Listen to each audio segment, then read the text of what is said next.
ዘመን የማይረሳው የሚገርም ታሪክ ላስታውሳችሁ። ሰላሙ አለይኩም ወራህመቱላሂ ወበረካቱ። ነቢዩላህ ሱለይማን አለይሂ ሰላቱ ወሰላም አላህ ሱብሓነሁ ወተዓላ ንግስናንም ነብይነትም አብሮ ሰጥቶት ነበረ። ታዲያ ይህ ታላቁ ነቢይ ከሰራቸው ትልልቅ ተግባራቶች ውስጥ አንደኛው ትልልቅ ህንፃዎችን ገንብቶ ነበረ። ቢልቂስ የምትባል አንዲት ንግስት ነበረች። ሰዎች ለእሷ ይሰግዱላት ነበረ።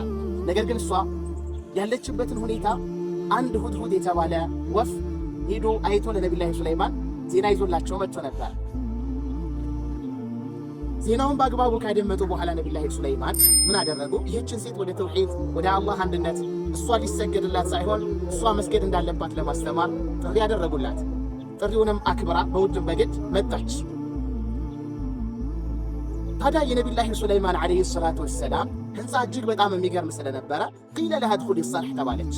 ወደ ህንፃው ግቢ በተባለችበት ጊዜ ህንፃው በጣም ከማማሩ የተነሳ ከማሸብረቁ የተነሳ ውሃ መስሏት ምን አደረገች? ወከሸፈት ዐን ሳቀይሃ እግሯን ምን አደረገች? ልብሷን ሰገሰገች።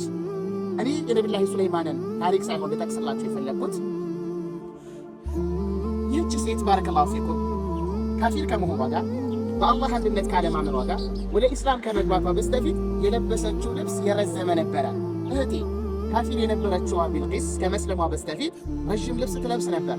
አንቺ ግን ሙስሊሟ የተከበርሽ ታላቋ ውዷ የነ ዓኢሻ የነ ኸዲጃ የነ መርየም ተከታይ የሆንሽ ታላቋ ውዷ እንስት አላህ ቁርአን ላይ ያከበረሽ ሴት እንዴት አድርገሽ ነው ከካፊር በታች ወርደሽ ልብስሽን አሳጥረሽ ሱብሃንአላህ ኒስፈሳቅ በሚባል መልኩ ለወንድ ልጅ የተፈቀደውን ሱና አንቺ ለመተግበር እላይ ድረስ ባጭር የምትታጠቂው? እህቴ ነቃ በይ።